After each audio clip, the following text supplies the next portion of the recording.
Hello, and welcome to the California Tiny Homes Lead Certification presentation. My name is Matthew Easker, and I am the business analyst for this particular sprint. And this sprint was planning and managing requirements.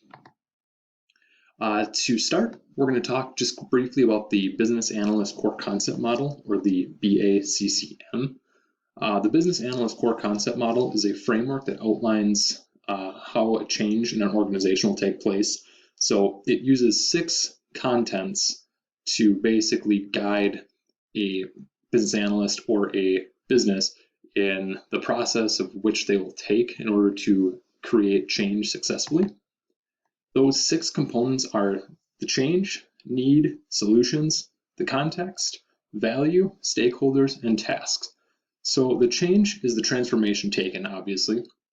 And in this project, we're going to become LEED certified and leaders in home automation. The need is the problem being addressed. Why do we want to become LEED certified and become leaders in home automation? Just because it'll make the business that much better and better products for our customers. Solutions are the specific implementations that we're going to use. So in this case, energy efficiency and more energy dependent. The context is basically that, the context surrounding the need for the change. So our context is we want to be LEED certified. The value is physical or non-physical products. So that could be the actual physical product that we're implementing, or it could be just reports as to where we're at in the process. Stakeholders are groups of people that are affected by the change, and that could be indirect, direct, and that's usually broken up by our core stakeholders, our direct stakeholders, and our indirect stakeholders. And then the tasks are the actual individual tasks that each person will take during this process. The knowledge areas we discussed on this project we'll get into in just a second when we talk about our results of the tasks. So for planning the approach, we decided to do brainstorming because it will allow all team members to participate in this process, not just the executives and the business analysts, but the entire web design team, the actual build team, and then Lisa, Ramon, and Megan as well from the customer service side of things, because they've probably gotten some requests from customers over the phone or questions or anything like that that they could implement as to what the customers might want. For the output of this, we discussed the ideas that were outlined, and the solution that we came up with is that we're going to add Tesla solar grids to the products themselves.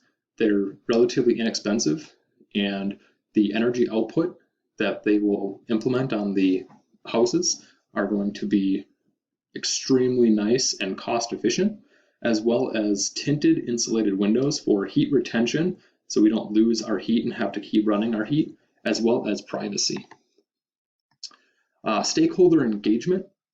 We wanted to lay out a 2-week sprint. Apologies on that. And we want to do a required stand-up meeting every Tuesday and Thursday to get input from the team as to where they are. And this way we can keep our stakeholders up to date, and they can have all the knowledge that they need as to where our project is currently at. And we can be as transparent as possible with them to build that relationship even further. For information management, we used a program called Jira. Jira is a great task application that we can assign story points for and put tasks into what's called the backlog, which are just tasks that need to be done. So that way, if we're working on a task in sprint 1 that we can't finish, we can add it to the backlog and put it into sprint 2.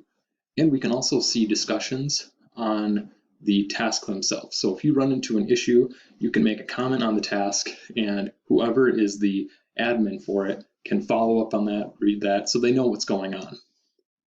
And then at the end of that, we can also run a quick burn down report to see how efficient we worked during the process. And then we'll also use Slack as a communication channel that we can post any documents in if somebody needs them really quick. That'll be just a really quick, efficient way of communicating.